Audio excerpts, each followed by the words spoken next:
Bem, então aqui a gente começou falando de linguagem de programação de alto e baixo nível. A linguagem de baixo nível é uma linguagem mais próxima da máquina. E a linguagem de alto nível é mais próxima da fala humana, ou do jeito que a gente fala. Então aí, por exemplo, nós temos duas linguagens nesse exemplo, a Assembly e a Python. O Python é uma linguagem de alto nível, bem mais alto do que o Assembly. Então, só para a gente ter uma ideia, o Assembly você vai precisar de mais códigos para você fazer, porque isso é como a máquina vai pensar. E no Python é uma linguagem de alto nível porque você já escreve algo próximo ao que o ser humano falava, por exemplo, print hello world. Os dois programas vão fazer a mesma coisa, aparecer na tela hello world. Só que na linguagem Assembly vai precisar desse monte de código. E na Python basta essa linha de código. Isso aí. E aí, o que a gente estava dizendo inicialmente é que vocês trabalharam com uma linguagem de programação de alto nível, que era o Scratch. Então, a ideia é a gente, então, mostrar conceitos de computação que foram trabalhados durante o componente com base no Scratch, tá? Só um detalhe, assim, que se você no futuro quiser se desenvolver na computação, você já pelo menos já sabe, esse conceito, quando eu estava lá brincando no Scratch, vamos dizer assim, eu estava aprendendo isso intuitivamente. Então é isso, por isso que a gente está nessa explanação agora, para falar um pouco do que estava por trás em termos de termos técnicos, daquilo que vocês estavam fazendo de uma maneira mais lúdica. Isso mesmo.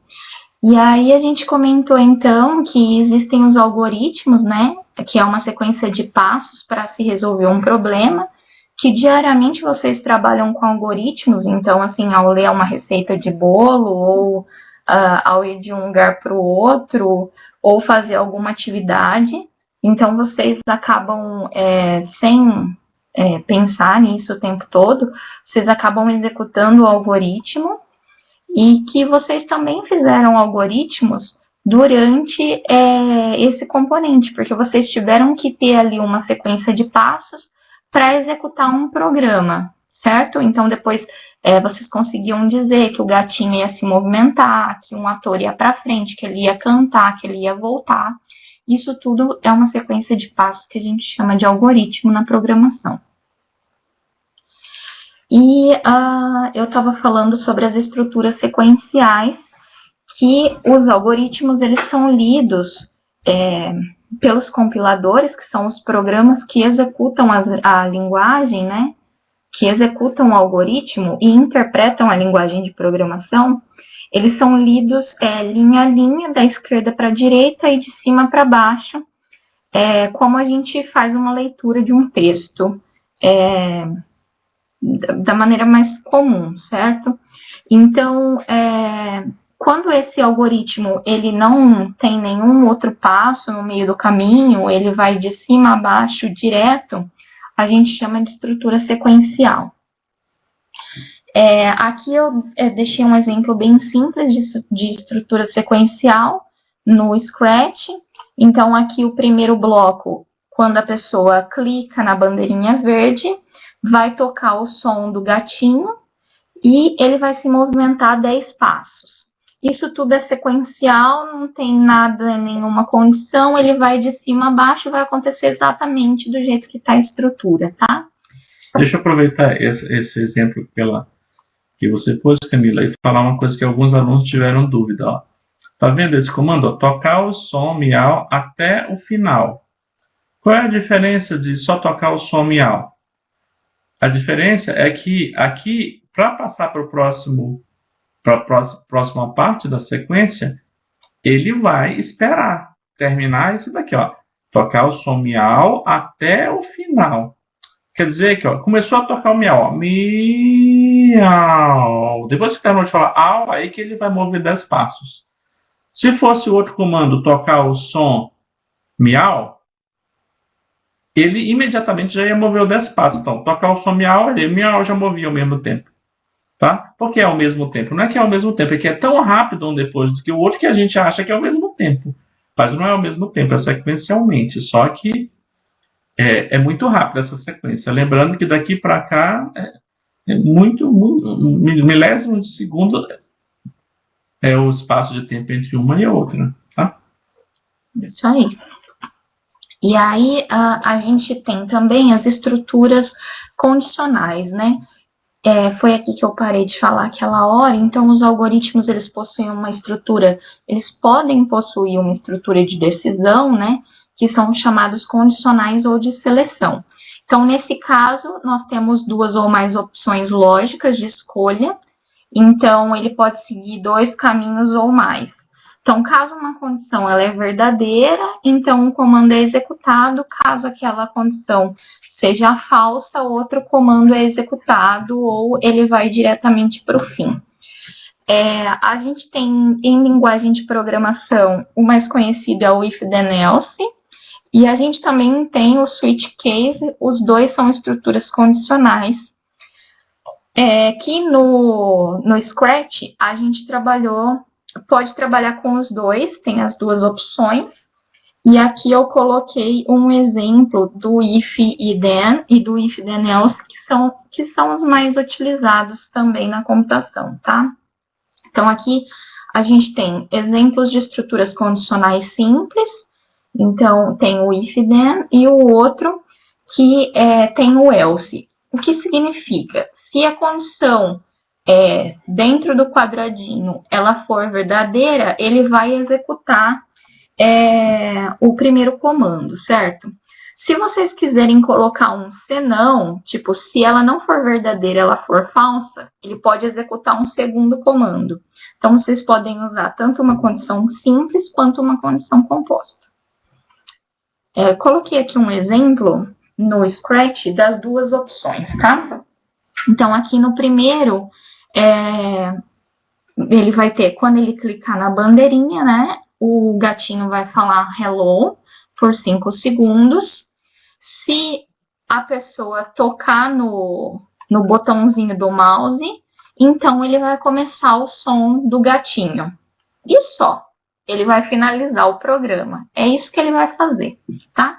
Supondo que a pessoa não toque no botão, ele não vai fazer nada, tá? Porque ele não entrou na condição do C, que é o if ali na parte amarela. A segunda estrutura do bloco é mais ou menos a mesma ideia, né? Então, primeiro ele vai clicar, vai falar hello por 5 segundos. Se eu clicar o botão do mouse, ele vai começar a falar miau. Caso eu não clique no botão do mouse, então vai aparecer ele pensando. Então, vai aparecer ele está pensando, tá? Então, caso a primeira condição for falsa, então ele faz a segunda opção. É mais ou menos isso, essa é uma estrutura condicional. E aí, a gente tem as estruturas de repetição. As estruturas de repetição elas são conhecidas também como laços, e é uma estrutura que permite executar mais de uma vez o mesmo comando ou conjunto de comandos. Então, eu me lembro na primeira atividade, na hora de animar os atores, que algumas pessoas elas conseguiam fazer a animação dos atores, mas ela fazia uma animação uma vez só. Então, ou ela se movimentava daqui, parava, ou ela dava um passo e parava. Então, por isso a gente precisa das estruturas de repetição. Que se o comando for bem colocado dentro dessa estrutura, ele é executado várias vezes, sem que você tenha que copiar aquele comando infinitas vezes. Então, por exemplo, eu quero que o gatinho dê um passo. Tudo bem, eu posso fazer ele dar um passo, outro passo, outro passo, se eu copiar várias vezes o mesmo comando. Mas se eu colocar um laço de repetição, talvez um grande comando vire só 3 linhas, né? Então, isso vai fazendo diferença. Na computação, os termos usados para a estrutura de repetição são o for e o while. Eu coloquei isso aqui só para vocês saberem, mas não que eu espere que todo mundo saia assim programando em outras linguagens, não é isso, é só por uma questão de conhecer mesmo. E aqui eu coloquei um exemplo de estrutura de repetição. Então, aqui no meu exemplo, ele vai falar hello por 2 segundos, e aí ele vai entrar numa repetição e se movimentar 10 passos. Então, o meu gatinho vai andar ali um pouquinho, ele vai executar esse comando, mova um passo 10 vezes, tá?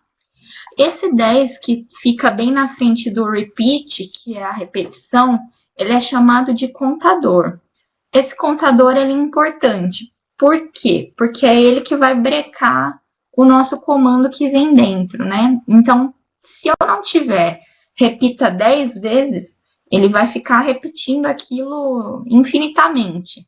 E essa é a função do forever no Scratch, né? Se vocês usarem o bloco ali do forever, ele vai fazer aquele comando infinitas vezes. Então, depois vocês podem testar e colocar um miau dentro desse bloco. Você vai ver que parece que o miau fica remixado, que ele vai ficar falando muitas vezes.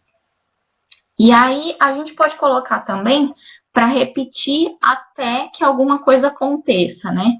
Então, repita até que o gatinho chegue no ângulo tal. Repita até que ele dê tantos passos. Repita, enfim. Você pode colocar várias condições aí para que aquela repetição aconteça até que outra seja verdadeira, tá? Então, essa é uma função que a gente chama de estrutura de repetição. E eu tô falando, você quer falar alguma coisa? Não, pode ficar à vontade. E aí, a gente também trabalhou com as variáveis. Nem todos, eu acho. Mas a gente poderia ter usado as variáveis que no conceito, assim, comum, né, da palavra, é tudo aquilo que sofre uma variação, que é instável ou incerto.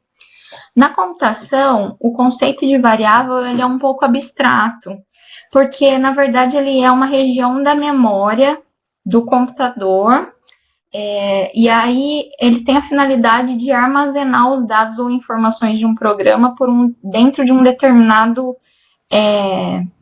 espaço na memória, dentro de uma região da memória, por um período de tempo, tá? Então, é um conceito um pouco abstrato, às vezes é necessário estudar um pouco mais sobre isso, mas a ideia é que, assim, as variáveis, você cria uma variável de maneira que durante o programa você pode alterar o valor dela. Então, ela pode receber um valor, sofrer mudanças, e você pode trabalhar com essa variável da maneira como quiser. Então, aqui eu coloquei um exemplo bem simples, porque eu vi que teve bastante gente que fez programas que envolvem cálculo, né?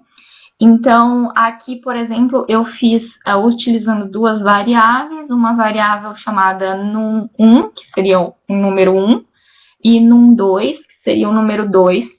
As variáveis, elas podem ter o nome que você deseja, tendo algumas exceções, é melhor não usar caractere especial, separação, tem algumas regras para você criar a variável, mas o nome é bem livre.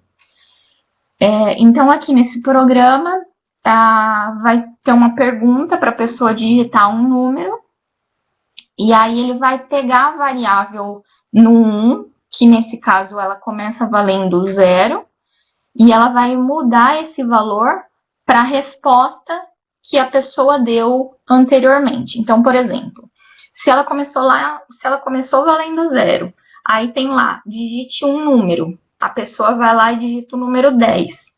Essa variável, ela fica guardada valendo 10 a partir dessa linha de código, tá? Qual é essa variável? Nesse caso, a num1. Então, eu estou atribuindo o valor 10 para num1. Aí vem uma segunda pergunta. Lembrando que o código ele é lido de cima para baixo. Então, vem uma segunda pergunta. Digite um outro número. Aí, logo abaixo, ele vai fazer uma alteração. Num2 vai passar a receber aquela resposta, a resposta anterior. Se eu digitei 5, então lembra, num1 está valendo 10, agora eu estou dando um valor para num2. Nesse caso, eu disse que eu digitei 5, então num2 está valendo 5. Aí embaixo, eu tenho um outro bloco de código dizendo que, então, é para mostrar num1 mais num2 por 10 segundos. Então, nesse caso, num1 vale 10, num2 vale 5. Então, ele vai mostrar o número 15 por 10 segundos, tá? Então, a ideia de variável é mais ou menos essa. Você consegue atribuir valores para ela, e isso é muito importante dentro da linguagem de programação, porque você vai poder mudar ela conforme a sua linguagem, você vai poder atribuir valores. Esses valores podem ser de diversos tipos, verdadeiro ou falso, uma string, que é um texto, um número, enfim, a gente pode fazer aí várias escolhas, tá? Para as variáveis, e elas realmente são muito importantes. Esses foram os conceitos que eu queria que vocês vissem. E aí o Glauber tem uma dica de atividade. Bem, pessoal, lá na Netflix tem um documentário, é uma série, né? Chamada Explicando. E aí, no episódio 6, fala código de programação. É o tema do episódio 6. E esse é o único episódio que fala de programação, tá? Essa Explicando algo genérico, tá? Então, é interessante que aí fala um pouco disso que a Camila falou hoje aqui na apresentação dela. Inclusive, até mostra o Scratch lá, como uma linguagem de alto nível. Aparece lá uma imagem e vocês vão até ver, isso aí eu conheço já. Então é bem interessante vocês assistirem, é bem curto, tem acho que 20 minutos de duração, então vale a pena para fixar o que a gente trabalhou aqui na nossa disciplina. É isso aí. Deixa eu falar só uma coisa aqui antes, Camila,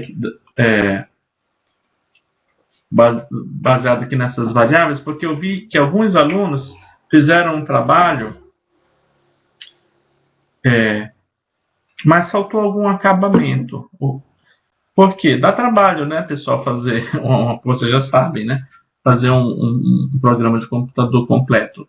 Então, por exemplo, alguns poderiam até ter feito isso desse jeito e colocaram lá. Mas falta, para o usuário, faltaria informação, por exemplo. Poderia ter um texto aqui falando, agora nós vamos somar 2 números. Digite um número. Pronto. Você digitou tal. Aí você vai ter que acrescentar linhas aqui. Agora, digite o segundo número. Aí aparece, digite outro número, né? Aí depois teria algum texto falando assim. Agora, o resultado disso tanto. Aí aparece a resposta. Teve muitos alunos que não se preocuparam com esse detalhe da comunicação com o usuário, né? E ficou só assim, digite um número, a pessoa tinha que digitar um outro número e aparecia a resposta. Meu exemplo foi bem simples e não foi dos melhores.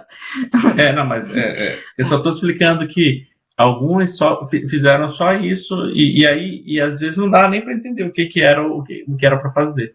Porque para quem fez, entendia, mas para o usuário não sabia o que era para fazer.